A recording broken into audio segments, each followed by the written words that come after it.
Um fato que acontece com certa frequência nas escolas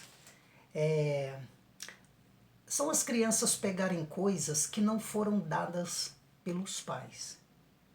Então, volta e meia, elas aparecem em casa com algo diferente.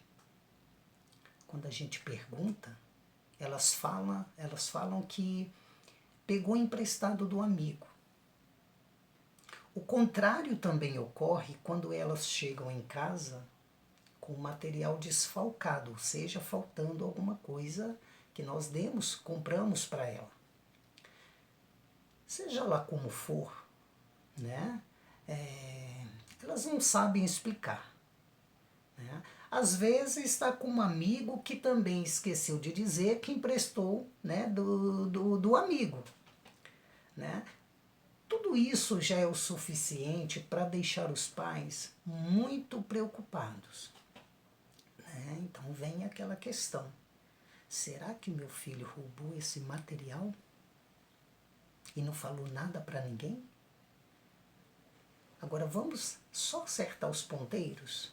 Só se pode falar em roubo ou furto quando a criança já possui a noção de propriedade individual e alheia, dada a intencionalidade da sua ação.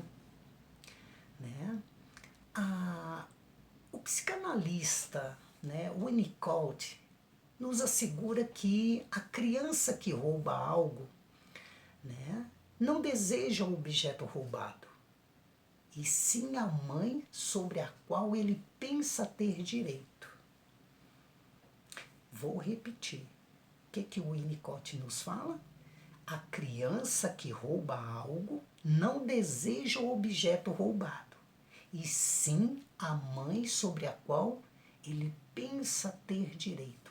Ou seja, minha gente, isso nos aponta para uma carência afetiva. Né?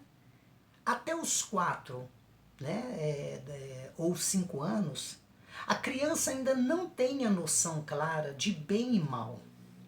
Né? E, portanto, não há essa percepção de furto.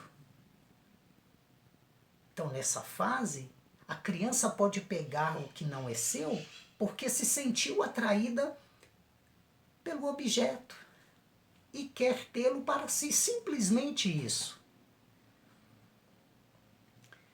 Nesse caso, não há razão para se preocupar.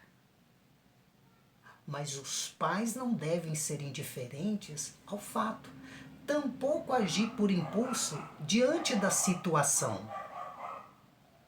É importante conversar com a criança, fazer desse episódio uma grande oportunidade para ensinar valores para o filho. Você vai explicar que as pessoas se sentem tristes quando ficam sem algo que gostam muito. Né? Pegou o lápis, a criança que gosta desse lápis está muito triste. Então, com muita calma, você vai orientar a criança, né, devolver o objeto e pedir desculpas para quem foi prejudicado. Então, o que você vai fazer? Ensinar valores, né?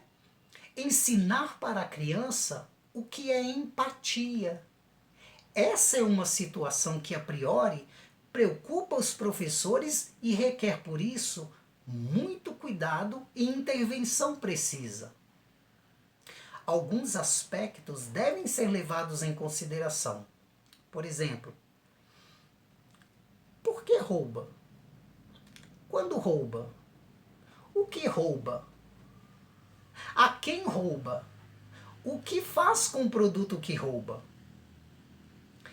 Quando isso ocorre no ambiente escolar, é importante não julgar, mas fazer uma investigação sistêmica a fim de entender as causas que levam ao roubo.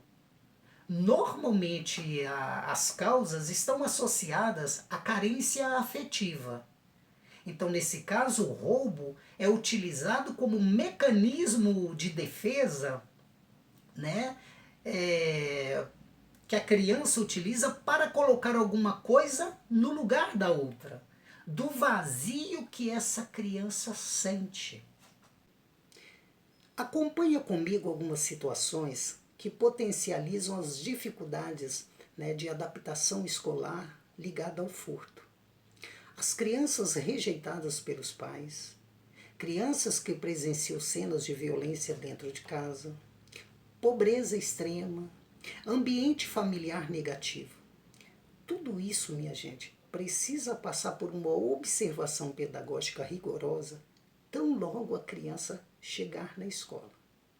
Eu penso que do maternal até o final do ensino médio, os estudantes precisariam ficar amparados legalmente por um sistema de informação unificado, ou seja, todo e qualquer episódio correlacionado ao ambiente escolar, histórico escolar, né, o histórico de saúde, comprometimento físico-motor, comprometimento cognitivo, violência familiar, tudo isso deveria ser compartilhado com as escolas pelas quais esse estudante vai passar.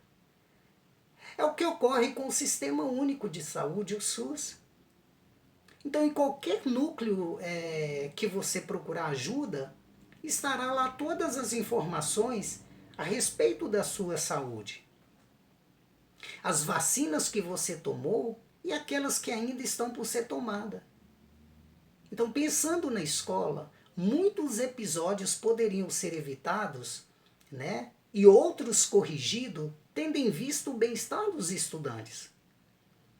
Isso tem a ver com a cultura da prevenção. Nada acontece por acaso dentro de uma escola.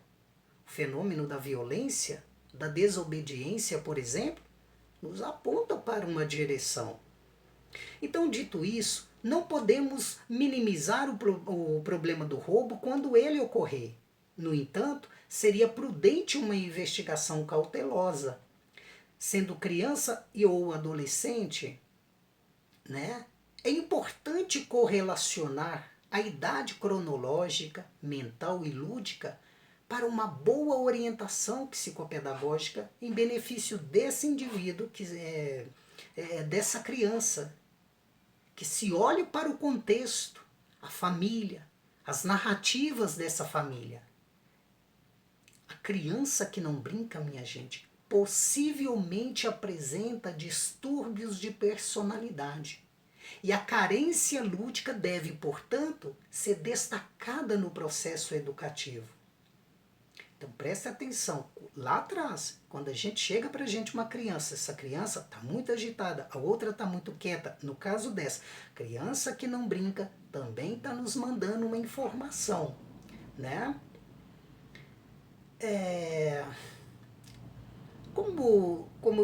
Pegando aqui a fala anterior, né? Se houvesse uma cultura, né, de prevenção, uma espécie de SUS na escola, onde as informações pudessem ser compartilhadas, muito dos problemas de inadaptação seriam evitados, né? E aqueles relacionados aos transtornos ou dificuldades de aprendizagem seriam facilmente identificados e justificados.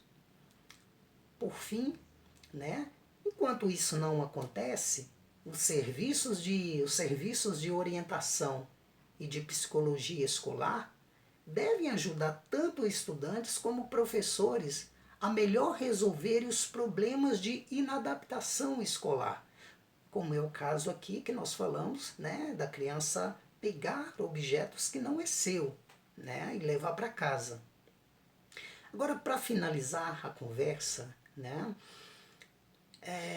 devemos considerar que educar uma criança é favorecer a sua adaptação ao meio ambiente escolar, ajudando a desenvolver sua personalidade e adquirir mecanismos positivos de adaptação frente a situações novas.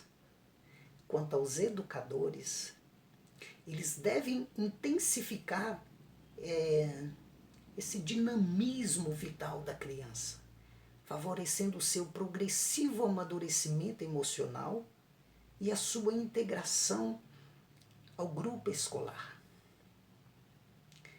Então é o que eu tinha hoje para vocês.